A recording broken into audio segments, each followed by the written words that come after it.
میں آپ کو اس ہاسپٹل کے بورڈ میں شامل کر سکتا ہوں. آپ کو اپنی دونوں نوکریاں چھوڑ کے اس علاقے میں منتقل ہونا پڑے گا. وہ یہاں سے قدرے دور ہے. وہ نیلی پلکیں سکوڑ کے انہیں دیکھی گئی. میں اپنی ساری زندگی لپیٹ کے وہاں کیسے منتقل ہو سکتی ہوں؟ کیونکہ میں آپ کو اس کام کے لیے پیسے دوں گا, آپ اپنے قرضے اتار لیں گی. میرا لائسنس بھی کینسل ہو سکتا ہے. نہیں ہوگا, کیونکہ جیسا کہ آپ نے کہا. وہ اٹھتے ہوئے بولے, you are a woman of faith. کیا گارنٹی ہے کہ میرے علاج سے وہ بہتر ہو جائے گا؟ کیونکہ کوئی اس کے سچ پہ یقین نہیں کرتا, خود میں بھی نہیں. اب وہ واحد شخص ہیں جو اس پہ یقین کریں گی. وہ آپ کے یقین سے بہتر ہوگا. میں پہلے اس سے ملوں گی. وہ بھی ان کے سامنے کھڑی ہوئی. اور اگر مجھے لگا کہ میں اس کی مدد کر سکتی ہوں تو میں ضرور کروں گی, لیکن اگر اسے میری ضرورت نہ ہوئی تو میں آپ سے کچھ نہیں لوں گی. اپنے مالی مسائل جس طرح میں نے پیدا کیے ہیں ویسے ہی انہیں حل بھی کر سکتی ہوں. وہ فائل سینے سے لگائے نرم سی سنجیدگی سے کہہ رہی تھی. انہوں نے محض سر کو جنبش دی, پھر ٹھہر گئے. اور اسے کبھی معلوم نہیں ہوگا کہ ہم دونوں ملے تھے. وہ میری دی ہوئی مدد کبھی قبول نہیں کرے گا. یاسمین نے اس بات میں سر ہلا دیا. وہ پلٹنے لگے تو وہ پکار اٹھی, وہ آپ کا بیٹا ہے؟ وہ اپنی جگہ ٹھہر گئے, مڑے نہیں, بس ایک گہری سانس لی. کاش ہوتا. وہ بڑبڑائے اور آگے بڑھ گئے. سیاہ ٹوپی والی لڑکی اپنے بیگ میں سے کچھ ڈھونڈتی شیشے کے دروازے کے پار جا رہی تھی. یہ فرید ہولڈنگ کے دفتر کی عمارت تھی. البتہ اندر جانے سے قبل وہ رکی, دائیں بائیں دیکھا, چہرے پہ کچھ ہیجان سا تھا, پھر سر جھٹک کے آگے بڑھ گئی. سڑک کے پار بنی کافی شاپ کی کھڑکی سے اسے دیکھتا زیاد سلطان مسکرا دیا. سبرینا اس کا وہ پہلا مارک تھی جس کو تعاقب کا علم ہو چکا تھا. کیسے وہ نہیں جانتا تھا, لیکن وہ محظوظ ہو رہا تھا. یہ کھیل کتنے عرصے جاری رہے گا وہ یہ بھی نہیں جانتا تھا, لیکن وہ اسے ابھی جاری رکھنا چاہتا تھا. اور سرکار, اس کے چہرے پہ بے چینی ابھرے. موبائل نکال کے سرکار کا نمبر بھی لایا اور فون کان سے لگایا. دوسری طرف فون آف جا رہا تھا. زیاد کی آنکھیں اچھمبے سے سکڑی. اس نے دوسری جیب سے دوسرا موبائل نکالا اور امی کے نمبر کو ملایا. یہ ریگولر فون تھا, وہ نمبر بھی آف تھا. ایک لمحے کے لیے پریشانی نے اسے گھیرا, لیکن پھر اس نے سر جھٹک دیا. سرکار کہیں مصروف تھی, شاید کوئی نیا چلا شروع کیا ہو. وہ ویسے بھی ان کے ساتھ نہیں رہتا تھا اور نہ ہر روز ان کی خبر گیری کرتا تھا. اچھا ہے کہ وہ مصروف تھی, اس کی کیفیت کی انہیں خبر نہیں ملے گی. اس نے نگاہیں واپس عمارت کے دروازے پہ جما دی. یہ کیفیت بڑے عرصے بعد ہوئی تھی, یوں کسی ایک لڑکی میں اپنی ساری توانائی مرکوز کر دینا. وہ کافی کے گھونٹ بھرتا مبہم مسکراہٹ کے ساتھ فرید ہولڈنگ کی عمارت کو دیکھے گیا. سبرینا نے جب سے مالک کے اسسٹنٹ کے ساتھ کام شروع کرنا کیا تھا اس کا فلور بدل چکا تھا. اب وہ شمس کے دفتر ماہی کے پرانے دفتر سے اوپر والی منزل پہ تھی. مالک کا آفس بھی یہی تھا. لفٹ پہ اس نے مطلوبہ نمبر دبایا اور خاموشی سے لفٹ کو اوپر جاتے محسوس کرنے لگی. دفتن لفٹ رکی, دروازے کھلے. یہ شمس کا فلور تھا. غالباً کسی کو سوار ہونا تھا. دو افراد باتیں کرتے ہوئے اندر داخل ہوئے, ہاتھ میں کافی کپ پکڑ رکھے تھے. ان سے اٹھا دھواں اور مہک لفٹ کو معطر کر گئی. وہ یوں ہی باہر دیکھنے لگی. وہ اس فلور کو مس کرتی تھی, وہ شاید اس کو مس نہیں کرتا تھا. وہ ویسا ہی تھا ہر روز جیسا, لیکن نہیں, وہاں کچھ مختلف تھا. سبرینا چونک گئی, ایڑیاں اونچی کر کے دور تک دیکھنے کی کوشش کی. لفٹ کے دروازے بند ہو رہے تھے. اس کا روزن چھوٹا ہوتا گیا. شمس کوریڈور سے گزر کے اپنے آفس کی طرف جاتا دکھائی دے رہا تھا. پھر دروازے بند ہو گئے اور منظر چھپ گیا. لیکن سبرینا نے بے اختیار گلے پہ ہاتھ رکھا. عجیب گھٹن سی تھی, جیسے کچھ تھا فضا میں. لفٹ اس کے فلور پہ کھل گئی. وہ افراد باتیں کرتے ہوئے اتر گئے, لیکن وہ نہیں اترے. تیزی سے واپس اسی فلور کا نمبر دبایا. یہ اس کا وہم نہیں تھا, وہ اپنے جسم کے اشارے پہچانتی تھی. فضا میں کچھ تھا, وہ محسوس کر سکتی تھی. دروازے واپس اسی فلور پہ کھلے تھے. وہ چوکنے انداز میں دائیں بائیں دیکھتی ہال میں اتری. ٹوپی سر پہ تھی اور مفلر گردن میں بندھا تھا. اس نے کوٹ بھی نہیں اتارا, حالانکہ اندر کافی گرمائش تھی. وہ بیگ مٹھیوں میں زور سے دبائے قدم قدم آگے بڑھ رہی تھی. دوسرے ہاتھ کی انگلیوں پہ وہ کئی تسبیح پڑھ رہی تھی. ہر قدم کے ساتھ وہ احساس بڑھتا جا رہا تھا جیسے کوئی بہت بڑا مقناطیس ہو اور وہ اسے اپنی طرف کھینچ جاؤ. شمس کے آفس کے سامنے جگہ وہ رک گئی. دروازہ نیم با تھا. اندر شمس ٹائی کی نوٹ ڈھیلی کرتا, فون کان پہ لگائے باتیں کر رہا تھا. اس کی سبرینا کی طرف پوچھ تھی. پھر دروازہ بند ہو گیا. وہ چند لمحے وہی کھڑی رہی, ناک سے سانس اندر کھینچی. انگلیوں پہ پڑی جانے والی تسبیح کی رفتار بڑھی. وہ احساس بڑھتا جا رہا تھا. اس آفس کے گرد فضا بوجھل تھی, بہت سے راز چھپائے. وہ جو بھی تھا اس آفس کے اندر تھا. سبرینا نے آخری بے چین نگاہ اس پہ ڈالی اور پلٹ گئی. البتہ اس کا دماغ تیزی سے کام کر رہا تھا. کیا مطلب وہاں کچھ نہیں تھا؟ شمس دروازہ بند کرتے ہی فون میں چلایا, ہمارے غائب ہونے کے بعد پولیس آئی تھی لیکن میرے کانٹیکٹ کے مطابق انہیں وہاں کچھ نہیں ملا. کیا مطلب؟ کہ اس عورت نے انہیں گھر کی تلاشی لینے نہیں دی؟ وہ سمجھ نہیں پا رہا تھا. نہیں شمس بھائی، پولیس ان کے دروازے پہ گئی اور کہا کہ انہیں اس گھر کے بارے میں شکایت ملی ہے. مسز نگینہ نے نہ صرف انہیں خود اندر آنے دیا بلکہ سارے گھر کی تلاشی بھی دی. ان کو کچھ نہیں ملا. وہ معذرت کر کے چلے گئے. What the hell! شمس کا دماغ گھوم گیا. چند منٹوں میں وہ سب جادو والی اشیاء کہاں غائب کر سکتی تھی؟ وہ ایک نہتی ہاؤس وائف اور اس کی ملازمہ اتنی دیر میں تو وہ بدقت رسیاں کھول پائی ہوں گی. شمس بھائی، وہ عورت خطرناک ہے. پتا نہیں. اس نے بالوں میں انگلیاں پھیری. تم لوگ غائب ہو جاؤ، مجھ سے کوئی دن رابطہ نہ کرو. اس کے چہرے پہ چھایا شوق اب پریشانی میں بدل چکا تھا. وہ بے چینی سے دائیں بائیں چکر کاٹنے لگا. پھر احساس ہوا، رک کے دروازے کو دیکھا. اب یہ داخل ہوتے ہوئے اس نے سبرینا کو کوریڈور میں دیکھا تھا. یہ ابھی تک زندہ تھی. اس نے اس کو ایکسیڈنٹ میں مارنے کی اتنی بڑی رقم سرکار کے قاتل کو دی تھی. اس وقت وہ اس کا سب سے بڑا مسئلہ تھی. وہ کسی نہ کسی طرح ماہر کو واپس لے آئے گی. اس لڑکی سے اسے ڈر لگتا تھا لیکن اب اسے اس کی پرواہ نہیں تھی. اسے اپنی بیٹی کو سرکار سے بچانا تھا اور خود کو. اسی لمحے شمس الدین کو احساس ہوا کہ اس نے دبئی جا کے بہت بڑی غلطی کی تھی. اس کمرے کی کھڑکی سے بہت خوبصورت منظر دکھائی دیتا تھا. اونچے درختوں کی اوٹ سے بادلوں کے نارنجی کنارے جھلک رہے تھے. ماہر اسی طرح فرش پہ بیٹھا باہر دیکھ رہا تھا. آلتی پالتی کیے سامنے کریونز کا ڈبہ رکھا تھا. سرخ کریون ہنوز باہر تھا. ایک دم کھڑکی کے آگے رولر بلائنڈ نیچے گردا گیا. ماہر فرید نے پہلی دفعہ چونک کے اس ہاتھ کو دیکھا جسے بلائنڈ کی ڈوری گھما رہا تھا. سفید مخروطی انگلیوں والا ہاتھ. اس کو دیکھے گیا. بلائنڈ گر گیا. کمرے میں دن کی روشنی کا داخل بند ہو گیا. ذرا دیر کو اندھیرا ہوا. پھر اسی ہاتھ نے سفید بتیاں جلا دی اتنی تیز کہ اس کی آنکھیں چھندیا گئی. اس نے سر جھکا لیا. کیا تم مجھ سے بات نہیں کرو گے؟ وہ ایک نرم اور مہربان آواز تھی. ماہر نے چہرہ نہیں اٹھایا لیکن پلکیں جھکی رہیں. وہ یہاں سے فرش دیکھ سکتا تھا اور اس کے جوتے. وہ جھک کے ان جوتوں کے اسٹریپ کھول رہی تھی. بالآخر سفید گلابی پیر آزاد کیے. پھر اسی ہاتھ سے جوتے اٹھا کے سائڈ پہ رکھے. اب وہ اس کے پیروں کو دیکھ رہا تھا. پھر اس نے دیکھا کہ اس کے سامنے بیٹھ رہی ہے آلتی پالتی کر کے. وہ ایک عورت تھی. گریباں پہ سلور سلیب جھول رہا تھا. وہ ایسی بیٹھی کہ کھڑکی اس کے پیچھے چھپ گئی. ماہر نے نظریں مزید جھکا دیا. وہ صرف اس کے پیر دیکھ سکتا تھا. گرے پینٹ سے جھلکتے سفید پیر ایک ٹخنے کے گرد سنہری زنجیر بندھی تھی. تم نگاہیں کیوں نہیں اٹھاتے ماہر؟ اس نے سر مزید جھکا لیا. اب وہ بس اپنے پیروں کو دیکھ سکتا تھا. اس کی ایڑیوں کی جلد پھٹ گئی تھی اور اس میں خزاں کے زمین کے جیسی دراڑیں تھی. اس عورت کا ہاتھ آگے بڑھا. وہی ہاتھ جس نے بلائنڈ بند کیا تھا اور اس نے اسکیچ بک کا صفحہ پلٹایا. پہلا کوڑا صفحہ کوڑا نہیں تھا. اس پہ سرخ کریون سے ایک شے بنی تھی. ایک عمارت. سرخ عمارت. کیا یہ تم نے بنائی ہے؟ اس نے جواب نہیں دیا. کیا تمہیں سرخ رنگ پسند ہے؟ وہ نرمی سے پوچھ رہی تھی. اس نے اب بھی جواب نہیں دیا. وہ احساس پھر سے ہونے لگا. وہ دروازے کے کھلنے کی آواز سن کر سکتا تھا. دروازہ چڑچڑایا. ماہر نے گھٹنے جلدی سے سینے سے لگا لیے. بازو ان کے گرد لپیٹ لیے. تھوک نکلا. تم خوف زدہ ہو؟ وہ چونکی. ماہر نے ہلکی سی نگاہ دروازے کی سمت اٹھائی. پھر جلدی سے سر گرا دیا. لیکن وہ دیکھ سکتا تھا. دروازے کے سمت سے 4 پیر اندر داخل ہوئے تھے. گندے میلے بھورے بھالوں والے پیر. ان پہ خون لگا تھا. شیشے کی کرچیاں بھی تھی. وہ ننگے پیر تھے اور ان کے ناخنوں میں بہت سا گند پھنسا تھا. اس کا سارا وجود دھیرے دھیرے لرزنے لگا. وہ آ گئے تھے. وہ ایک دفعہ پھر آ گئے تھے. تمہیں کیا دکھائی دے رہا ہے ماہر؟ سختی سے بلند کر لی. دونوں ہاتھ کانوں پہ رکھ دیے. سارا جسم کانپ رہا تھا. وہ قریب آ رہے تھے. اس کا جسم اکڑنے لگا. اس نے اس نسوانی آواز کو چلاتے ہوئے سنا. وہ کوئی انجیکشن مانگ رہی تھی. دوڑتے قدموں کی آواز. اس کا جسم جھٹکے کھا رہا تھا. سوئی کی چبھن ایسی تھی جیسے تلوار چبھی ہو. اور پھر ہر طرف خاموشی چھا گئی. سیاہ مخمل کے جیسا پرسکون اندھیرا. شمس اپنے آفس میں بیٹھا انٹرکام کان سے لگائے کچھ کہہ رہا تھا جب اس کا موبائل بجا.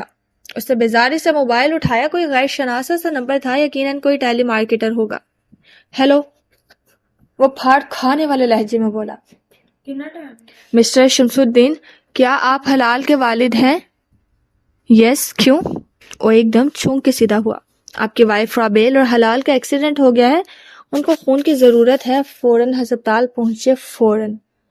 ہسپتال کا نام سنتے ہی وہ کرنٹ کھا کے اٹھا. چابیاں اٹھائی. والیٹ جیب میں عرصہ پھر تیزی سے باہر بھاگا. باہر ڈیسک پہ اس کا اسسٹنٹ بیٹھا تھا، وہ چلاتے ہوئے اسے ساتھ چلنے کے لیے بولا۔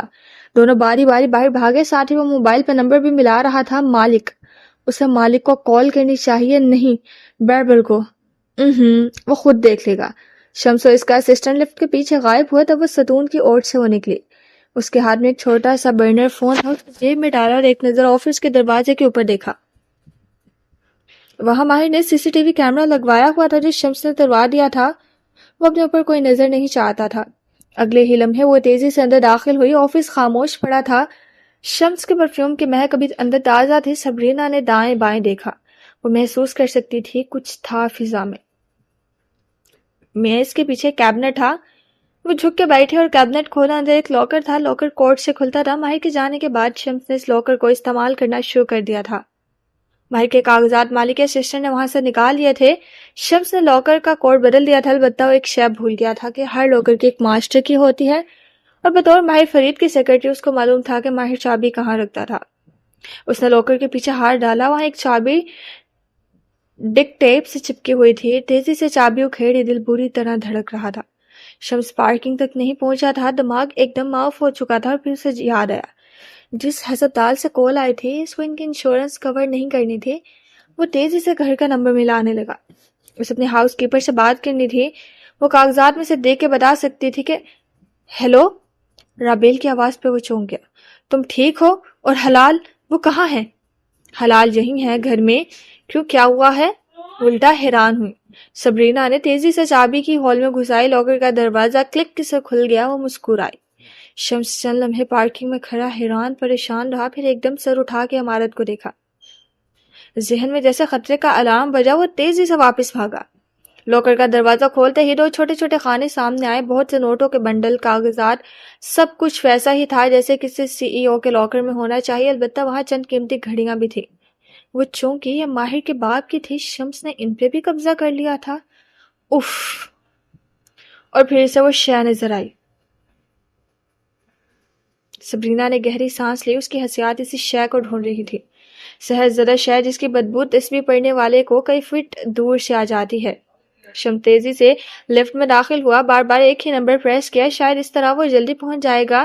چہرہ غیظ و غضب سے سرخ ہو رہا تھا۔ مطلوبہ فلور پہ اترتے ہی وہ تیزی سے آفس کی طرف بھاگا۔ دروازہ کھولا تو آفس خالی تھا، وہاں کوئی نہیں تھا۔ فوراً لپک کے لاکر تک آیا۔ کیبنٹ کا دروازہ ہلکا سا کھلا تھا، اس نے لاکر کا پاسورڈ پینچ کیا، دروازہ سپرنگ کی طرح کھلا۔ وہاں سب کچھ موجود تھا سوائے اس البم کے۔ شمس الدین کا چہرہ سفید ہونے لگا۔ سر کیا ہوا؟ اس کا اسسٹنٹ حیران پریشان کھڑا تھا۔ کچھ نہیں، سفید پڑتے چہرے کے ساتھ کہہ رہا تھا۔ اس کے قدموں سے جان نکل رہی تھی۔ یہ کسی انسان کا کام تھا یا شاید کسی جن کا؟ یقیناً سرکار نے کسی کو اس کے پیچھے بھیجا تھا۔ وہ سرکار سے بچ کے کہیں نہیں جا سکتا تھا۔ اسے سر دونوں ہاتھوں میں گرا دیا۔ جادوگروں کی چوکھٹ پہ جانے والے ہر انسان کی طرح اس کے گرد بھی دیواریں تنگ ہو رہی تھی۔ ایک سفید دیواروں والا کمرہ تھا، وہاں ایک بک شیلف کے سامنے آفس ٹیبل رکھی تھی، ان سے ہٹ کے دو صوفے رکھے تھے، ایک دوسرے کے مقابل درمیانی جگہ خالی تھی۔ ایک پہ وہ بیٹھا تھا نیلے لباس میں، آدھی آستین کی شرٹ اور ٹراؤزر، اس کی شیپ بڑی ہوئی تھی، چہرہ آج بھی جھکا ہوا تھا۔ وہ اپنے گھٹنے دیکھ رہا تھا۔ اسے یہاں سے سامنے بیٹھی عورت کے پیر دکھائی دے رہے تھے، وہ آج نیوڈ ہیلز میں مقید تھے، ٹخنے کے گرد سنہری زنجیر اس طرح جھول رہی تھی۔ کیا تمہیں وہ نظر آتا ہے جو کسی کو نہیں آتا؟ ماہر نے جواب نہیں دیا، وہ انگلیاں باہر پھنسائے انگوٹھے سے ہتھیلی کو رگڑ رہا تھا۔ مجھے تمہارا یقین ہے ماہر۔ وہ چپ رہا، اس کا سارا وجود دھیرے دھیرے لرز رہا تھا۔ کیا وہ اس وقت کمرے میں موجود ہیں؟ نرم مہربان آواز پوچھ رہی تھی۔ ماہر کی جھکی آنکھیں اٹھی، وہ کنکھیوں سے کمرے کو کونے کو دیکھ سکتا تھا۔ 4 وجود، 8 پیر گندے میلے خون سے لتھڑے، وہ کونے میں کھڑے تھے اس کے منتظر۔ اس نے ایک دم اس کونے سے رخ موڑ لیا۔ یاسمین نے چہرہ موڑ کے کمرے کے دائیں جانب دیکھا، وہ خالی تھا۔ وہاں ایک مصروف پلانٹ رکھا تھا۔ یاسمین نے دونوں انگلیوں سے ماتھے سے کندھوں تک باری باری چھوا اور سلیب کا نشان بنایا، پھر واپس ماہر کو غور سے دیکھا۔ تم اس لیے نگاہ نہیں اٹھاتے کہ کہیں تم ان کو دیکھ نہ لو؟ پھر وہ جگہ سے اٹھی، قدم قدم چلتی قریب آئی اور پنجوں کے بل اس کے سامنے بیٹھی۔ وہ اضطرابی انداز میں انگوٹھے کو دوسری ہتھیلی پہ رگڑ رہا تھا۔ یاسمین نے اپنا ہاتھ اس کے ہاتھوں پہ رکھا، اس کی حرکت رک گئی۔ تم نے کبھی ان کو سمجھنے کی کوشش کی ہے؟ پہلی دفعہ ماہر کی آنکھیں اوپر اٹھی اور اس کے چہرے پہ ٹھہر گئی. وہ پنجوں کے بل اس کے سامنے بیٹھی تھی، سفید شفاف چہرہ، نیلی آنکھیں. اس کی آنکھوں میں ایک شفاف سا تاثر تھا. گردن میں ایک سلیب جھول رہا تھا. تمہیں ان کی آنکھوں میں دیکھنا ہے ماہر، وہ نرمی سے کہہ رہی تھی. وہ اس کی آنکھوں میں یک تک دیکھے گیا. وہ گھٹنے موڑے زمین پہ بیٹھی تھی. اس کا چہرہ کسی فرشتے جیسا تھا. وہ غلام ہے، وہ مجبور ہے. وہ دھیرے سے چونکا. ذہن میں جیسے کوئی کونڈا سا لپکا تھا. ان کو سمجھنے کی کوشش کرو، وہ یہ سب اپنی خوشی سے نہیں کر رہے. اس کے گھٹنوں پہ ہاتھ رکھے نرمی سے کہہ رہی تھی. ان کی لگام ایک جادوگر کے ہاتھ میں ہے، وہ ایک انسان ان سے یہ کروا رہا ہے. وہ یک تک اسے دیکھے گیا. تمہیں ان کی آنکھوں میں دیکھنا ہے، تمہیں ان کو اس غلامی سے آزاد کرنا ہے. وہ اداکاری کر رہے ہیں تمہیں ڈرانے کی. تمہارا خوف ان کی غذا ہے ماہر، ان کو غذا مت دو. وہ بس اس کو دیکھتا رہا، بنا پلک جھپکائے، بنا سانس لیے. سر اٹھاؤ اور ان کی آنکھوں میں دیکھو. ان کو بتا کر تم ان کو سمجھتے ہو. ان کو ان کی زندگی واپس کر دو. وہ تمہارے ساتھ بندے ہیں، تمہیں ان کو آزاد کرنا ہے. وہ دھیرے دھیرے سے اس کے گھٹنے پہ ہاتھ رکھے دہرا رہی تھی. تمہیں ان کو آزاد کرنا ہے، تمہیں ان کو آزاد کرنا ہے. اس نے نگاہیں دائیں جانب اٹھائی. وہ اب ان کے پیر دیکھ سکتا تھا. اس نے کوشش کی کہ نگاہ مزید اوپر اٹھے، لیکن آنکھیں خوف کے بوجھ تلے گرتی چلی گئی. لب کپ کپائے اس نے دھیرے سے نفی میں سر ہلایا. ان کو سمجھنے کی کوشش کرو، ان کی بات سنو، ان کو آزاد کرو. وہ نرمی سے دہرا رہی تھی. وہ پیر اپنی جگہ سے اٹھے، اس کی طرف بڑھنے لگے. ان کے ہر اٹھتے قدم کے ساتھ زمین پہ خون گرتا جا رہا تھا. اس نے سختی سے آنکھیں بند کر دی، کانوں پہ ہاتھ رکھ لیا. جسم ایک دفعہ پھر کانپنے لگا. نگینہ بیگم کے اپارٹمنٹ کی بیسمنٹ میں اندرانی فرش پہ بیٹھی تھی. ایک کارٹن سے چیزیں نکال کے باہر رکھ رہی تھی. وہاں ایسے ہی چند کارٹنز پڑے تھے جن میں جلدی میں سامان پیک کیا گیا تھا. بیسمنٹ کے کاٹ کباڑ سے لدے کمرے کی دیوار میں ایک شگاف تھا. اندرانی نے آخری کارٹن اندر سے نکالا اور سلائڈنگ دروازے کو بند کر دیا. شگاف برابر ہو گیا، ایسے جیسے کچھ تھا ہی نہیں. اب اس نے چند پینٹنگز اٹھائی اور باری باری دیوار پہ لگانے لگی. ان پہ جالے لگے تھے. اس نے احتیاط سے جالے وہیں رہنے دیے. نگینہ بیگم ایک کونے میں خاموش بیٹھی تھی. ماتھے پہ نیل تھے اور آنکھوں میں تپش. وہ عام لباس میں تھی. ٹانگ پہ ٹانگ جمائے کرسی پہ بیٹھی مسلسل ایک پاؤں جھلا رہی تھی. اندرانی نے آخری شے بھی سیٹ کر کے رکھی اور ان کی طرف مڑی. جانتی ہیں وہ کیا لے کر گیا ہے؟ ہاں، لیکن اب وہ اس کے پاس نہیں رہا، وہ اس لڑکی کے پاس ہے. ان کی آنکھوں میں جیسے بے بسی اور تیش سے شرارے پھوٹنے لگے. موبائل نکالا اور ایک ایک نمبر زور سے دبایا. کیا تم کام کرنے کا طریقہ بھول چکے ہو؟ وہ ان کی غراہٹ پہ چونکا تھا. کہا تھا کچھ وقت لگے گا، اب وقت کے ساتھ کچھ اور بھی کرنا ہے. وہ سامنے دیوار کو دیکھتی سرخ پڑتی اکھیوں سے کہہ رہی تھی. شمس کو مارنا ہے اور اس کی بیٹی کو میرے پاس لانا ہے. موبائل بند کر کے وہ ہلکا سا مسکرائی. شمس الدین نے ان کو انڈر ایسٹیمیٹ کیا تھا. کچھ دیر بعد وہ اپنے مخصوص حلیے میں وہاں تنہا زمین پہ بیٹھی تھی اور سامنے ایک ہنڈیا ابل رہی تھی. شمس کی طرف سے ان کو ایک بہت بڑا جھٹکا لگا تھا اور انہیں اس سے خود کو واپس لانا تھا. ان کو اپنی انا اور غرور کو بحال کرنا تھا. انہیں اپنی طاقت مزید بڑھانی تھی. اور اس کا بہترین طریقہ کسی بھی جادوگر کی نظر میں ایک ہی ہے، کسی معصوم انسان کے اوپر سب سے بدترین جادو کرنا، ہنڈیا کا کالا جادو. اور اگر وہ اس جادو سے ایک ہی رات میں مر جائے تو اس جادوگر کی طاقت کئی گنا بڑھ سکتی ہے. انہوں نے زیر لب کچھ بڑبڑاتے ہوئے ہنڈیا میں کیلیں ڈالنی شروع کی. انہیں ایک رات میں جادو کے ذریعے ماہر فرید کی جان لینی تھی. وہ نیند سے ایک دم جاگا جیسے کسی نے جس میں سلاخ سی گاڑ دی ہو. سینے کے مقام پہ شدید تکلیف ہوئی. وہ بے اختیار اٹھ بیٹھا، دائیں بائیں دیکھا. رات کا وقت تھا، کمرہ اندھیرا تھا. کھڑکی کے آگے بھی بلائنڈز گرے تھے. ایسے میں باہر سے آتی روشنی دروازے کی نچلی در سے اندر داخل ہو رہی تھی. اس نے آنکھیں جھپکائیں. وہ کمرے کو نیم اندھیرے میں دیکھ سکتا تھا. کونے میں وہی پیر کھڑے تھے. ماہر نے تیزی سے نظر جھکا دی. بے اختیار سینے پہ ہاتھ رکھا. درد بڑھتا جا رہا تھا، کوئی اسے الٹی چھری سے جیسے کاٹ رہا تھا. وہ کراہت، چہرے پہ پسینہ آنے لگا. پھر وہ چہرے کے بل دہرا ہوتا گیا. اب وہ صرف اپنے گھٹنے دیکھ سکتا تھا جو لحاف میں چھپے تھے. درد بڑھتا جا رہا تھا. پھر بیڈ کے کنارے پہ زور بڑھا، جیسے کوئی بیٹھا ہو. ہلکا سا کہکا گونجا. اس نے گھٹنے سینے سے لگا لے، سر ان میں چھپا دیا. سانس تیز ہو گیا. وہ چیخ نہیں سکا. خوف اس کے جسم کے ایک ایک بال کو کھڑا کرنے لگا. کسی نے ہلکا سا اس کا لحاف کھینچا، پھر کوئی ہلکا سا قریب ہوا. ماہر کا جسم کانپنے لگا، سختی سے آنکھیں میچ لیں، چہرہ ابھی تک گھٹنوں میں چھپا رکھا تھا. ماہر، ایک طنزیہ آواز گونجی. وہ قریب آ رہے تھے. ان کے قدموں کی چاپ بستر پہ دائیں بائیں ہر طرف ان کا پڑتا بوجھ. اس کو لگ رہا تھا اس کا دماغ پھٹ جائے گا یا دل باہر نکل آئے گا. خوف، شدید خوف. اس کو لگ رہا تھا اس کا دماغ پھٹ جائے گا. وہ اسے مارنے آ رہے تھے. آج وہ اس کی جان لینے آ رہے تھے. اور تب جیسے کسی تاریک جنگل میں چاندنی سے نہائی جھیل کے پانی جیسی آواز گونجی، انہیں آزاد کر دو. بوجھ بڑھتا جا رہا تھا. وہ ان کے گرم سانس سن سکتا تھا. وہ غلام ہیں، مجبور ہیں، تمہارے جیسے قیدی ہیں. وہ قریب آ رہے تھے. انہیں آزاد کر دو. اس نے مٹھیوں میں سختی سے لحاف بھیج سکا تھا. وہ ان کے ہلتے وجود قریب آتے محسوس کر سکتا تھا. انہیں اپنے خدا کا نام لے کر آزاد کر دو. ایک بوڑھا کھردرا سا ہاتھ اس کی گردن تک رینگتا آیا. وہ ہل نہیں سکا. تمہیں ان کو سمجھنا ہے. اس ہاتھ نے دھیرے دھیرے اس کی گردن کے گرد گھیرا تنگ کیا. اس نے آنکھیں سختی سے بند کر رکھی تھی. وہ مجبور ہیں.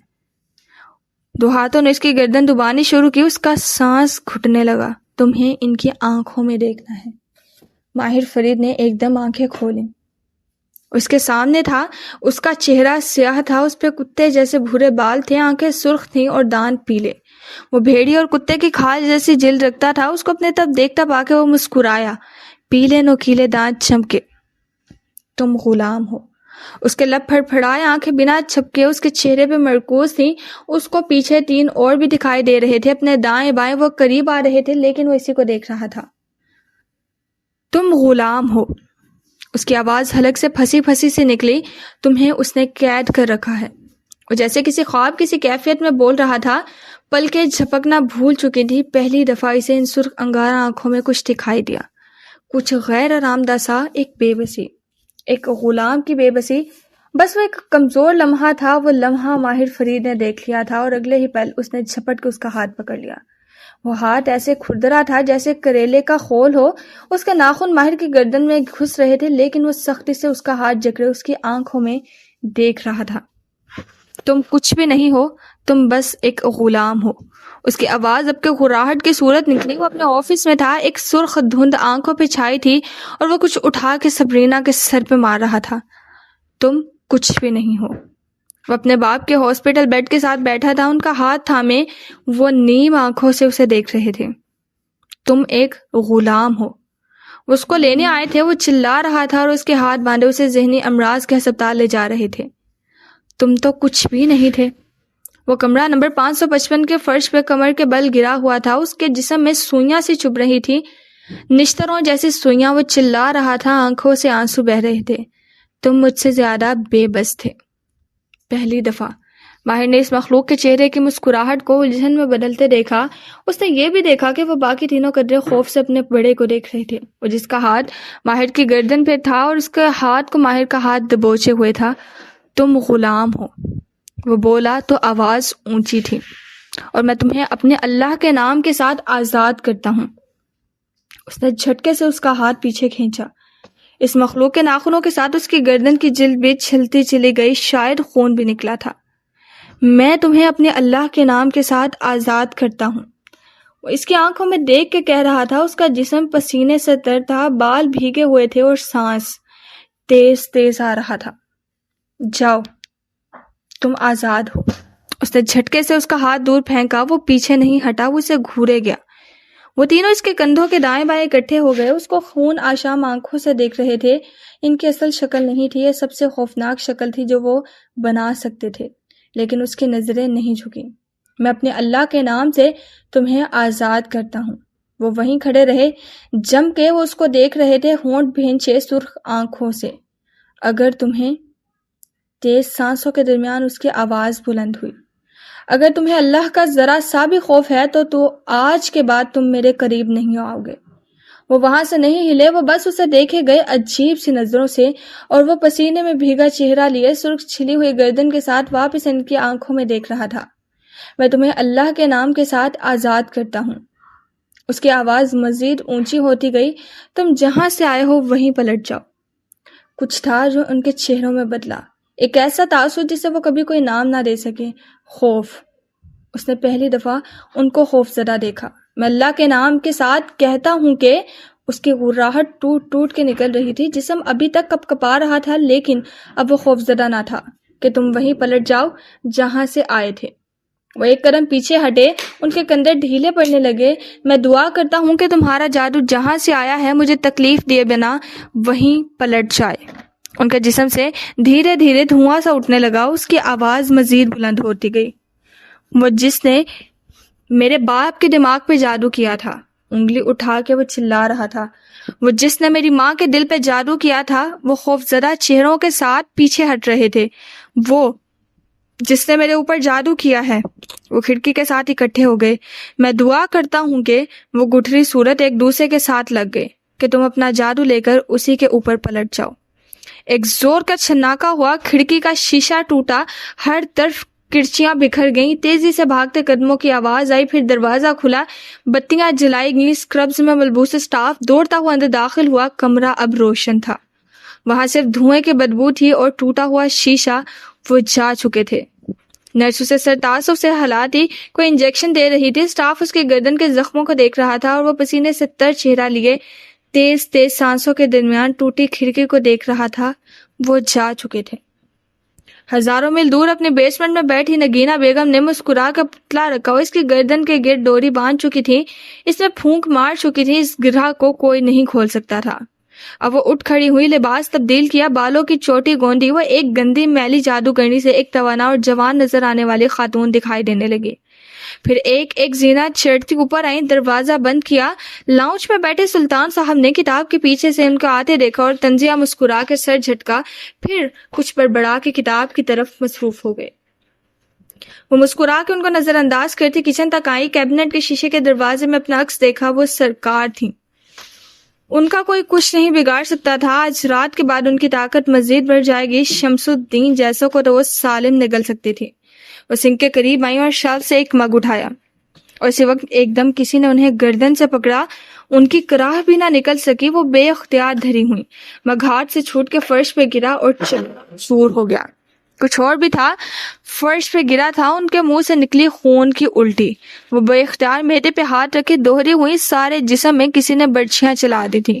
ایک سیاہ دھواں سا تھا جو جانے کہاں سے آیا تھا، اور ہوش کھونے سے پہلے نگینہ بیگم ایک لمحے میں جان چکی تھی کہ وہ دھواں آئین ان کے خول کے اندر شامل ہو گیا تھا۔ وہ چیختے ہوئے کچن کے فرش پہ گری تھی۔ سلطان صاحب اور اندرانی بھاگتے ہوئے اس طرف آئے، ان کے منہ سے خون نکل رہا تھا، جسم مرگی کے مریض کی طرح جھٹکے کھا رہا تھا، اور اس لمحے وہ جانتی تھی کہ ماہر فرید پہ کیا جادو الٹا ہو گیا تھا۔ اس جادو نے نہ تو ان کے دماغ کو چھوا تھا، نہ دل کو، اور نہ ہی کسی دوسرے عضو کو۔ وہ سیدھا ان کے خون میں داخل ہو گیا تھا، اور جو جادو خون میں داخل ہو جائے اس کو نہ کوئی نکال سکتا تھا اور نہ کوئی تعویذ۔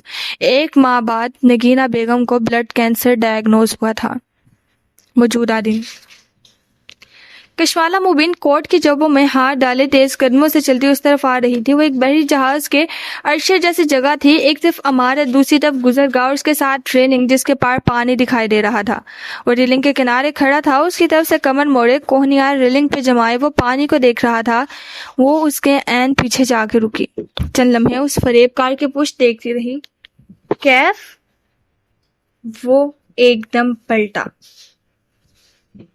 اسے دیکھ کے جیسے اس کا سانس رک گیا، اور پھر چہرے پہ بہت سے جذبات۔ طالب کار کے پشت دیکھتی رہی۔ کیف؟ وہ ایک دم پلٹا، اسے دیکھ کے جیسے اس کا سانس رک گیا، اور پھر چہرے پہ بہت سے جذبات طاری کر لیے۔ ندامت ان میں سحرے فریض تھا، اس نے سر جھکا دیا۔ کشمالہ، جب صبح سفورہ کا میسج آیا کہ تم مجھ سے ملنا چاہتے ہو تو میں انکار کرنا نہیں چاہتی تھی، لیکن پھر سوچا کیا حرج ہے۔ وہ اسپاٹ چہرے کے ساتھ اس کو دیکھ رہی تھی۔ کہو کیف، تم مجھ سے کیوں ملنا چاہتے تھے؟ سفورہ کا کزن کیف جمال اس کے سامنے کھڑا تھا۔ ماہر فرید کے تیز قدم اس گھر کے دروازے تک پہنچ کے سست ہو چکے تھے۔ وہ باہر لگے سفید باڑ تک رکا۔ گیٹ کھلا تھا، اندر پورچ میں ایک کار کھڑی دکھائی دے رہی تھی۔ وہ بنا چاپ کے چلتا دروازے تک آیا اور بیل پہ انگلی رکھی۔ اگلے ہی لمحے دروازہ کھلا اور وہ نظر آئی، سیاہ بالوں کی پونی بنائے لڑکی جس کی سیاہ آنکھیں اسے دیکھ کے جیسے چمک اٹھی تھی۔ ماہر، خوش آمدید۔ سبرینا اس کے سامنے کھڑی تھی۔ مالا، وینکوور، حصہ سوم، قسط نمبر 15۔ کبھی کبھی تمہاری زندگی بن جاتی ہے ایک جھولتی ہوئی کشتی کی مانند، ایک پرسکون سمندر میں جہاں ہوا کی سرگوشی تک نہیں ہوتی۔ وقت ہے کہ ختم نہیں ہوتا تو مندر کے خالی پن کے ہاتھوں کوما جیسی غنودگی میں ڈوب جاتے ہو، پھر ایک دم سمندر درشت ہو جاتا ہے اور تمہارے جذبات ہلا مارے جاتے ہیں، لیکن یہ دو متضاد کیفیات بھی برقرار نہیں رہتی۔ تمہارے خالی پن میں چھپا ہے ڈر، تم پھوٹ پھوٹ کے روتے ہو، تم خوف سے بھرے ہو، تم چیختے چلاتے ہو، خود کو زخمی کرتے ہو، اور اس خوف کی گرفت میں، بدترین طوفان میں تم پھر بھی عجیب سا خالی پن محسوس کرتے ہو، جیسے گہری تھکاوٹ ہو۔ ایسے میں صرف موت ہے جو مسلسل تمہارے جذبات کو پرجوش کرتی ہے، چاہے اس کے بارے میں سوچنا ہو جب زندگی محظوظ ہو اور باسی لگتی ہو، یا اس سے بچ کے بھاگنا ہو جب زندگی خطرے میں مزید قیمتی محسوس ہوتی ہو۔ لائف بورڈ کی زندگی کوئی زندگی نہیں، یہ شطرنج کی اینڈ گیم جیسی ہے جس میں چند ہی مہرے باقی ہوں۔ حالات اس سے سادہ نہیں ہو سکتے، سب کچھ اس سے زیادہ داؤ پہ نہیں لگا سکتا۔ سب سے مشکل مار دینے والا وقت۔ اگر تمہیں اپنے بقا کی جنگ لڑنی ہے تو تمہیں حالات کے مطابق کچھ فیصلے کرنے ہوں گے، بہت کچھ ایسا ہوگا جس پہ سمجھوتا کرنا ہوگا، بہت کچھ قربان کرنا ہوگا۔ تم اپنی خوشی کشید کرو گے جہاں سے ممکن ہوگا، تم اس مقام تک پہنچ جاؤ گے جہاں تم جہنم کے نچلے گڑھے میں ہوگے، پھر بھی تم سینے پہ بازو لپیٹے، چہرے پہ مسکراہٹ طاری کیے ہوگے، اور تم خود کو محسوس کرو گے کائنات کا سب سے خوش قسمت انسان۔ کیوں؟ کیونکہ تمہارے پیر تلے ہوگی ایک چھوٹی سی مری ہوئی مچھلی۔ یون مارٹل، لائف آف پی۔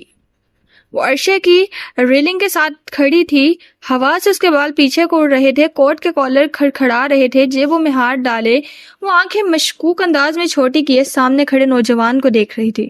سفورہ کا کزن کیف جمال اس کے سامنے تھا۔ تم مجھ سے کیوں ملنا چاہتے تھے؟ وہ آنکھوں کی پتلیاں سکوڑے غور سے اسے دیکھ رہی تھی۔ کیف بدن کھنکھارا۔ 3.5 سال قبل۔ وہ ایک سیاہ کمرہ تھا، دیواریں بے رنگ اور پھیکی تھی، وسط میں 2 عام چیئرز رکھی تھی۔ یاسمین ٹانگ پہ ٹانگ جمائے، گھٹنوں پہ نوٹ پیڈ رکھے سامنے بیٹھے ماہر کو دیکھ رہی تھی۔ فرنٹ چوٹی میں بندے بال، چند گالوں کو چھوٹی لٹیں اور ہمیشہ کی طرح شفاف نیلی آنکھیں۔ کیسا محسوس کر رہے ہو؟ سامنے بیٹھا نوجوان اس سے مختلف تھا جسے تم نے چند استوار اوپر دیکھا تھا۔ اس کا لباس صاف تھا، چہرہ کلین شیو تھا، ہلکے ویسے ہی تھے مگر ہونٹوں پہ ایک مسکراہٹ تھی۔ مجھے اپنے سگارز چاہیے ہیں، اس کے انداز پہ مسکرا دی۔ میرا خیال تھا اس قید، نگاہیں گھما کے اطراف میں دیکھا، میں تمہیں سگارز کی عادت چھوٹ گئی تھی۔ عادت چھوٹی نہیں تھی، بھول گئی تھی، اب سب یاد آنے لگا ہے۔ اور وہ چہرے، کیا وہ اب بھی خوف زدہ کرتے ہیں؟ میں کبھی ان چہروں سے خوف زدہ نہیں ہوا تھا۔ وہ گردن موڑ کے کھڑکی سے باہر دیکھنے لگا، دھوپ اس رخ پڑ رہی تھی کہ یاسمین کو اس کی بھوری آنکھیں سائڈ سے سنہری دکھائی دے رہی تھی۔ پھر کیا ڈراتا تھا؟ ان کی آوازیں۔ آوازیں؟ ماہر نے چہرہ اس کی طرف موڑا، اس کے ہونٹوں پہ ایک مغموم سی مسکراہٹ تھی۔ جانتی ہو آواز کیا ہوتی ہے؟ اس کی آنکھوں میں تھکان تھی۔ یہ دنیا آواز سے بنی تھی، جب اللہ نے کہا کن، اور یہ دنیا آواز سے ختم ہو گئی جب سور پھونکا جائے گا۔ آواز ہر خوف کی بنیاد ہے۔ وہ خاموشی سے نوٹس لیتی اس کو سنے گئی۔ انسان کو نیند سے کیا چیز جگاتی ہے؟ خوشبو، ذائقہ، کوئی منظر نہیں۔ نیند میں ڈوبا شخص مردے کی جیسا ہے، اس کو نیند سے آواز جھنجھوڑ کے نکالتی ہے، کسی انسان کی، کسی علام کی۔ میں ان کے چہروں سے نہیں ڈرتا تھا، میں ان کی آوازوں سے ڈرتا تھا۔ اور اب یاسمین نے اس کی آنکھوں میں دیکھا، وہ پرسکون تھی لیکن تھکا ہوا بھی تھا۔ مجھے اس خوف سے نکالنے والی بھی آواز ہی تھی، تمہاری آواز۔ وہ سادگی سے مسکرا دی۔ تمہاری آواز مجھے اس رات سنائی دی تھی، اور پھر جیسے ہر شے کی حقیقت سمجھ میں آنے لگی۔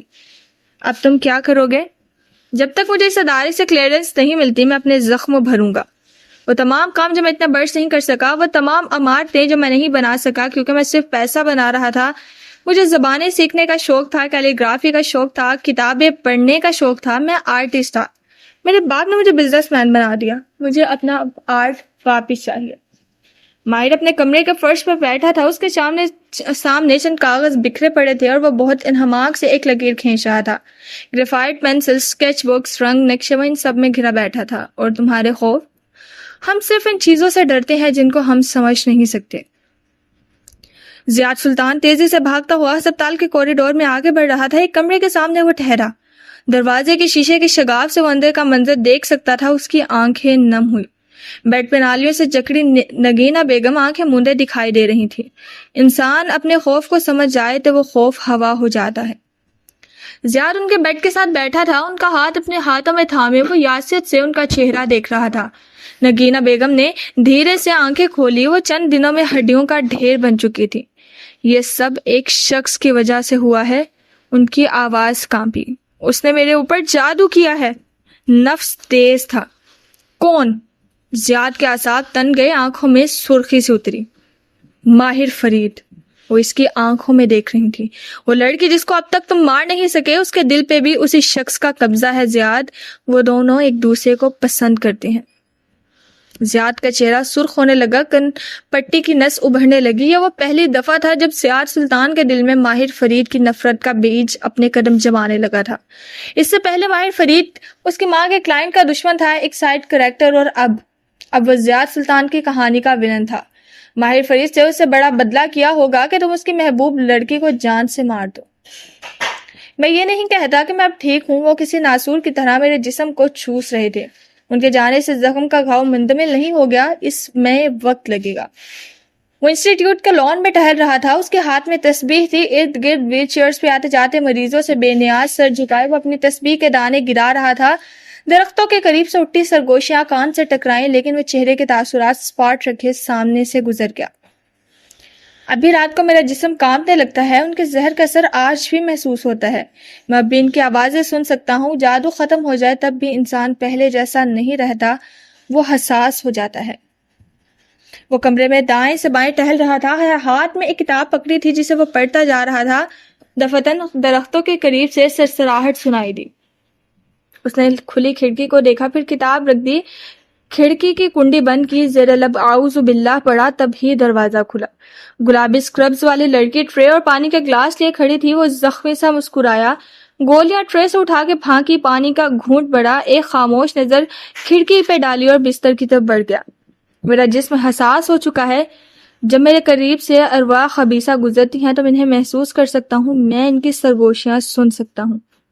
وہ اب کھڑکی کے سامنے کشن کے سہارے فرش پہ بیٹھا تھا۔ ٹوٹا شیشہ اب نئے شیشے سے تبدیل ہو چکا تھا اور اس پر بہت سے کاغذ چپکے تھے، نمبرز، لکیریں، نقشے۔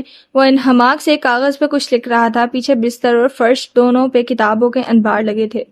دروازے پہ دستک ہوئے، سٹاف نے اندر جھانکا۔ تمہارا ملاقاتی تمہارا انتظار کر رہا ہے۔ کون ہے؟ وہ کاغذ پہ جھکا رہا۔ مسٹر مالک فرید۔ اسے کہو وہ میرا کچھ نہیں لگتا۔ اور وہ گریفائٹ پینسل سے خاک میں رنگ بھر رہا تھا۔ اور مالک، کیا تم اسے معاف نہیں کرو گے؟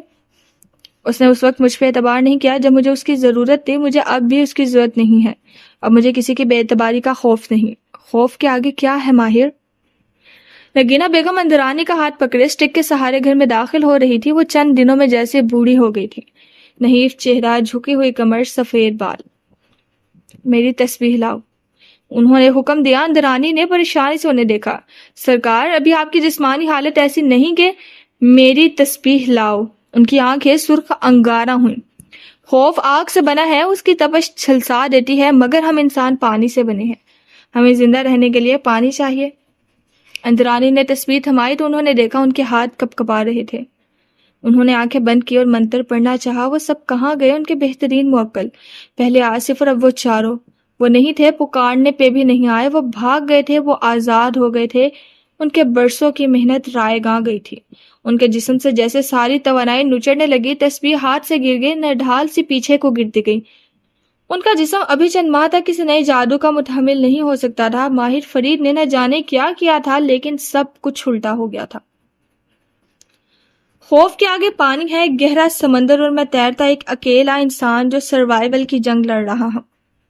زیاد کے بیڈ پہ ایک کھلا بیگ رکھا تھا جس میں وہ تیزی سے چند چیزیں ڈال رہا تھا۔ آہٹ پہ پلٹا، اندرانی چوکھٹ میں کھڑی اسے دیکھ رہی تھی۔ سرکار اس ہفتے گھر آ جائیں گی کیا؟ پھر وہ کوئی کوئی دم یا تعویذ نہیں کر سکیں گے؟ ان کے گھر میں جادو کا لفظ کہنا منع تھا۔ نگینہ سلطان نے بچپن سے زیادہ ایک لفظ سکھایا تھا، دم، تعویذ، دعا۔ بس وہ یہی کرتی تھی اور وہ جانتا تھا، وہ سب جانتا تھا، لیکن اس کی لغت میں بس یہی الفاظ تھے۔ ان کا دم ان کے اوپر پلٹ کے آیا ہے۔ جب ایک دفعہ دم تعویذ پلٹ کے آئے تو ان کو کرنے والا کئی ماہ تک کچھ اور نہیں کر سکتا۔ اب جو کرنا ہے آپ کو کرنا ہے۔ اس نے بیگ کی زپ بند کی۔ میں سرکار کے حکم کی تعمیل کے لیے واپس جا رہا ہوں، ان کا خیال رکھنا۔ ان کا چہرہ پتھر کے جیسا تھا، اور اس تاریک سمندر میں تیرتے انسان کو کس شے کی ضرورت ہوتی ہے؟ سروائیو کرنے کی تمنا، اپنے سمت کا معلوم ہونا اور تصور۔ شمس تیزی سے گھر میں داخل ہوا، اس کا چہرہ سفید تھا۔ وہ سیدھا اپنے کمرے میں آیا۔ رابیل پریشانی سے اٹھ کھڑی ہوئی۔ تمہیں اور حلال کو یہاں سے نکلنا ہے، تم پاکستان جاؤ گی میرے بھائی کے گھر۔ میں کچھ دن بعد آؤں گا، مجھے کچھ کام کرنے ہیں، وہ تیزی سے کہتا لاکر سے کچھ نکال رہا تھا، نوٹوں کے بنڈل، پاسپورٹ، ایک پستول۔ رابیل جہاں تھی وہیں کھڑی رہ گئی۔ ہاں، تصور یہ کرنا کہ میں کبھی اس سمندر کو پار کر لوں گا، میں ہر اس شے کے ساتھ سمجھوتا کر لوں گا جو پچھلے 7 ماہ میں ہوئے، اس سے پہلے بھی۔ میرے باپ کے جسم کا قتل، میری ماں کے دل کا قتل، میری روح کا قتل، میں سب کے ساتھ سمجھوتا کر لوں گا۔ ماہر نیلے ٹراؤزر شرٹ میں ملبوس قلعے کی سیڑھیاں اتر رہا تھا۔ لاؤنج پہ آرام دہ صوفوں پہ جگہ جگہ اپنے آپ میں مگن مریض بیٹھے تھے۔ آخری زینے پہ وہ رکا۔ کھڑکی کے پردے کے ساتھ مالک فرید کھڑے تھے، سیاہ سوٹ میں ملبوس، کمر پہ ہاتھ باندھے، اس کی پیشانی پہ بل اتر آئے۔ وہ خاموشی سے پلٹ گیا۔ کل کسی نے شمس کو قتل کر دیا ہے۔ وہ جہاں تھا وہیں ٹھہر گیا، اور ساتھ میں سبرینا کو بھی۔ وہ بے یقینی سے ان کی طرف پلٹا، آنکھیں پلک جھپکنا بھول گئیں۔ سبرینا کے فون پہ کسی نے تمہاری طرف سے میسج بھیجا تھا، وہ تم سے ملنے گئی تھی جہاں یہ سب ہوا، وہ کہہ رہی تھی پولیس تم سے پوچھ گچھ کے لیے آ رہی ہے۔ وہ چند لمحے ان کو دیکھتا رہا، پھر واپس پلٹ گیا، تیز تیز قدم اٹھاتا، اور وہ اوپر اپنے کمرے تک آیا، روم نمبر 555۔ دروازہ کھولا، اندر داخل ہوا، دروازہ تیزی سے بند کیا اور کھڑکی کے ساتھ فرش پہ بیٹھ گیا۔ باہر درخت دکھائی دے رہے تھے اور ان کی سرگوشیاں بھی سنائی دے رہی تھی۔ ماہر نے سختی سے کانوں پہ ہاتھ رکھ لیے اور سر گھٹوں میں دے دیا۔ اس کا جسم پھر سے کانپنے لگا۔ جن لوگوں کے سینے میں چھریاں گھونپی گئی ہوں، ان سے نہیں پوچھنا چاہیے کہ کیا وہ اپنی خوشی تلاش کر رہے ہیں؟ وہ خوشی کا سوچ بھی نہیں سکتے۔ وہ سروائیول کی جنگ لڑ رہے ہوتے ہیں، انہیں سروائیو کرنا ہوتا ہے۔ کچن کی کھڑکی کا شیشہ چھناکے سے ٹوٹا، پھر سیاہ دستانے والا ہاتھ اندر آیا اور لاک کھولا۔ چند لمحوں بعد زیاد سلطان داخل ہوتا دکھائی دیا۔ اس کے چہرے پہ سیاہ ماسک تھا اور آنکھیں دائیں بائیں ہر جگہ کو اسکین کر رہی تھی۔ وہ گھر خالی تھا، شمس اور رابیل کا گھر۔ لاؤنج میں ایک فوٹو فریم تھا جس میں رابیل اور شمس کے ساتھ ایک چھوٹی سی بچی مسکرا رہی تھی۔ اس کی آنکھیں بھوری اور پلکیں مڑی ہوئی تھی اور گال میں ڈمپل پڑتا تھا۔ وہ چند لمحے اس فریم کے سامنے کھڑا اسے دیکھتا رہا۔ یہ لڑکی ہر شے کی قصوروار تھی، سب اسی کی وجہ سے شروع ہوا تھا۔ زیاد سلطان نے زندگی میں کبھی کسی سے اتنی نفرت نہیں کی تھی جتنی اسے اس لڑکی سے محسوس ہوئی تھی۔ اور وہ آوازیں، میں اب صرف ان کو نظر انداز کرتا ہوں، اگر ان کو سننے لگوں کہ وہ مجھے پھر سے پاگل کر دیں۔ ان کو نظر انداز کرنے کے لیے کیا کرو گے؟ مجھے خود کو ہیل کرنا ہے، مجھے اس حالت سے نکلنا ہے۔ انہوں نے میری ہر اس شے کو ایکسپلورٹ کیا جو میری شخصیت کا حصہ تھی، میرا غصہ، میرے کام کرنے کا شوق، مجھے ان سب کو بدلنا ہے۔ اس قلعے نما عورت کا گیٹ کھلا اور وہ پیدل چلتا ہوا باہر نکلا۔ اس نے ابھی تک ہسپتال کا لباس پہن رکھا تھا۔ سورج تیز تھا، بہت عرصے بعد بادلوں کی اوٹ سے ایسا سورج نکلا۔ ماہر نے ہاتھ پہ ہاتھ کا چھجا بنا لیا۔ سامنے ایک کار کھڑی تھی، مالک فرید اس کار کی پچھلی نشست پہ بیٹھے تھے۔ ڈرائیور دروازے پہ مستعد سا کھڑا تھا، وہ قدم قدم چلتا ان تک آیا۔ مالک نے بٹن دبایا، کھڑکی کا شیشہ نیچے ہوا۔ وہ ان کو نہیں دیکھ رہا تھا، اس نے ڈرائیور کو دیکھتے ہوئے ہتھیلی پھیلائی۔ ڈرائیور نے قدلے تعامل سے چابی اس کے ہاتھ پہ رکھی، وہ ان کو دیکھے بنا پلٹ گیا۔ قریب میں ایک ہارلے ڈیوڈسن بائک کھڑا تھا، اس نے بائک پہ رکھا ہیلمٹ پہنا اور چند لمحوں بعد وہ ان کی کار کے قریب سے زن سے گزر گیا۔ عبد المالک فرید خاموش نظروں سے اس کو جاتے دیکھ گئے، پھر بٹن دبایا، شیشہ اوپر اٹھنے لگا۔ یہاں سے نکل کے تم کیا کرو گے؟ میں اپنے ایسیٹس کو کمپنی سے علیحدہ کروں گا اور پھر میں یہ ملک چھوڑ دوں گا۔ وہ ہوٹل کا ایک کوریڈور تھا، کمروں کے دروازوں کے قطارے تھے۔ مالک فرید ایک دروازے کے سامنے رکے، اس کا نمبر 555 تھا۔ وہ تلخی سے مسکرائے، پھر انگلی کی پشت سے دستک دی۔ وہ اندر بیٹھا تھا، لیپ ٹاپ گود میں رکھا تھا، اسکرین کی روشنی میں چہرہ دمک رہا تھا۔ دستک پہ چونک کے دروازے کو دیکھا، پھر لیپ ٹاپ فولڈ کر کے اٹھنے لگا تھا جب آواز سنائی دی، ماہر مجھے تم سے ملنا ہے۔ ان کی آواز میں شکست کی سی رمق تھی۔ لیپ ٹاپ فولڈ کرتا اس کا ہاتھ ٹھہر گیا۔ چہرہ اسپاٹ ہو گیا، خاموشی سے واپس پیر اوپر رکھے اور اسکرین کی طرف متوجہ ہو گیا۔ دستک ایک دفعہ پھر ہوئی۔ ماہر نے کانوں میں ایئرپورٹس ٹھونس لیے۔ ملک کیوں نہیں چھوڑو گے؟ کیونکہ یہاں ماہر فرید پہ کوئی اعتبار نہیں کرتا، یہاں میں صرف ایک سائیکوپیتھ ہوں جس نے آفس میں سب کے سامنے اپنی سیکرٹری کا سر پھاڑا تھا، جس نے شمس کو جان سے مارنے کی کوشش کی تھی۔ وہ اس گھر کے دروازے کے سٹیپس کے سامنے کھڑا تھا، چھوٹا سالان، چند پوندے جو مرجھا گئے تھے، کچن کی کھڑکی کا ٹوٹا ہوا شیشہ، لاک بھی کھلا تھا، کوئی رابیل کی غیر موجودگی میں وہاں آیا تھا۔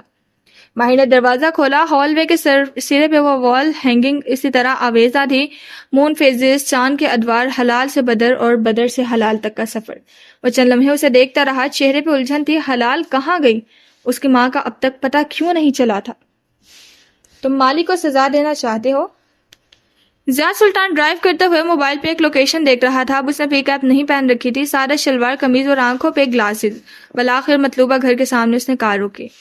میں مالک پہ سب سے زیادہ بھروسہ کرتا تھا، لیکن اس نے اپنے ہاتھوں سے مجھے اس انسٹیٹیوٹ میں داخل کروایا۔ یہاں آنے سے تمہاری زندگی بہتر ہوئی ہے ماہر، اس میں اس کا کوئی ہاتھ نہیں۔ وہ مجھے یہاں چھوڑ کے بھول گیا تھا، اس کو یہ بھی معلوم نہیں ہوگا کہ میں یہاں کس حال میں ہوں، اور اب میں نہیں چاہتا کہ اسے معلوم ہو، اسی لیے میں اس سے نہیں ملتا، نہ مجھے اس کمپنی میں واپس جانا ہے۔ زیادہ گھر کے سامنے کھڑا تھا، سائے میں، اندھیرے میں، کوئی اس کی جانب متوجہ نہ تھا۔ وہ درختوں میں ایک سایہ لگتا تھا، گھر کی ایک کھڑکی کا پردہ ہلکا سا ہٹا تھا۔ اس سے جھانکو تو اندر کچن ٹیبل پہ ایک ننھی لڑکی بیٹھی دکھائی دے رہی تھی، اس کے لمبے گھنگریالے بال کندھوں پہ بکھرے تھے۔ وہ سر جھکائے ایک میوزک باکس کی چابی گھما رہی تھی۔ وہ باکس دراصل ایک ٹاور کی شکل کا تھا جس کے اوپر رپنزل اپنے سرخ سنہری بال لٹکائے بیٹھی تھی۔ رابیل چولہے کے قریب کھڑی نوڈلز بنا رہی تھی۔ آسمان سے فرشتے بھی اتر کے گواہی دیں تب بھی یہ لوگ میرا اعتبار نہیں کریں گے۔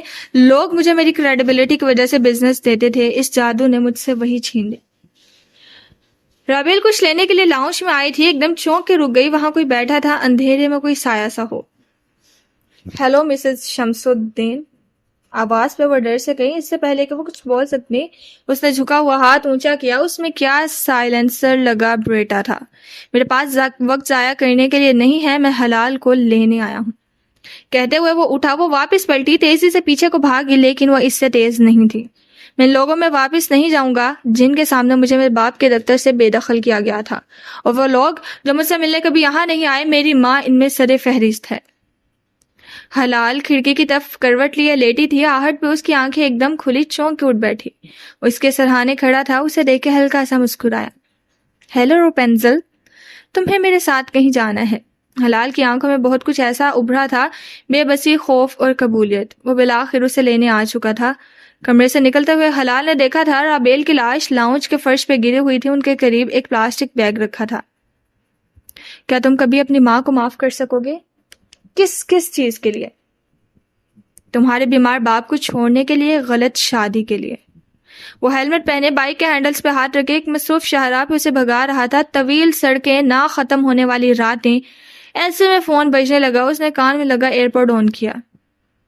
مالک کی آواز گونجی۔ وہ کال بند کرنے لگا جب کسی نے شمس کے بھائی کو گھر کو جلا دیا ہے۔ رابیل اور حلال اس کے اندر تھی۔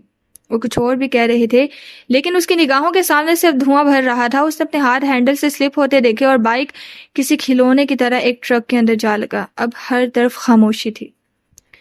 کیا تم کبھی اپنی ماں کو معاف کر سکو گے؟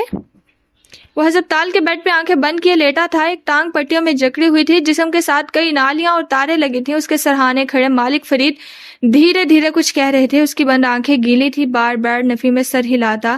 حلال کہاں ہے؟ کیا تم کبھی اپنی ماں کو معاف کر سکو گے؟ گھر کو جلایا گیا ہے ماہر۔ رابیل کو موت سانس گھٹنے سے ہوئی اور حلال کی لاش نہیں ملی۔ لاش نہیں ہے اس کی، وہ زندہ ہے۔ اس کے چہرے پہ تکلیف تھی، لیکن جب وہ بولا تو انداز دو ٹوک تھا۔ پولیس اس کی تلاش میں لگی ہے، لیکن اب وہ نہیں ملے گی۔ کھوئے ہوئے بچے کبھی نہیں ملتے ماہر۔ وہ ٹھیک ہے، جس دن اسے کچھ ہوا مجھے یہاں معلوم ہو جائے گا۔ اس نے آئی وی لائن لگا ہاتھ اونچا کیا اور انگلی سے سینے پہ دستک دی، پھر گردن موڑ لی۔ کیا تم کبھی اپنی ماں کو معاف کر سکو گے؟ ہسپتال کے بستر پہ لیٹے ماہر کو بہت کچھ یاد آ رہا تھا۔ بارش میں بھیگتا نوجوان لڑکا اپنی ماں کے سامنے گھٹنوں کے بل جھکا، ان کی منت کرتا کہ وہ شمس سے شادی نہ کرے۔ پھر ان کے فون کالز کاٹنا، ان کو دیکھ کے راستہ بدل لینا، کسی فیملی فنکشن پہ ملاقات، ان کو ان کا سلام کیے بغیر آگے بڑھ جانا، اور پھر اس نے آنکھیں بند کی، گرم گرم آنسو ابلے اور تکیے میں گم ہوئے۔ پھر حلال آئی اور سب بدل گیا۔ وہ ان سے بات کرنے لگا تھا، وہ اس سے ملنے انسٹیٹیوٹ میں نہیں آتی تھی، وہ ان کا منتظر تھا۔ البتہ اس نے سوچا تھا کہ جب وہ باہر آئے گا تو ان سے ملے گا، ان سے ایک دفعہ بات کرے گا، ان کو یاد دلائے گا کہ کس طرح اس نے ان کو شمس سے شادی سے منع کیا تھا، کیسے شمس نے ان سب کی زندگیوں میں زہر کھولا تھا، لیکن اب سب ختم ہو گیا تھا۔ کیا تم کبھی اپنی ماں کو معاف کر سکو گے؟ نہیں، کبھی نہیں۔ میں ان کو ان کے غلط فیصلے کے لیے کبھی معاف نہیں کروں گا۔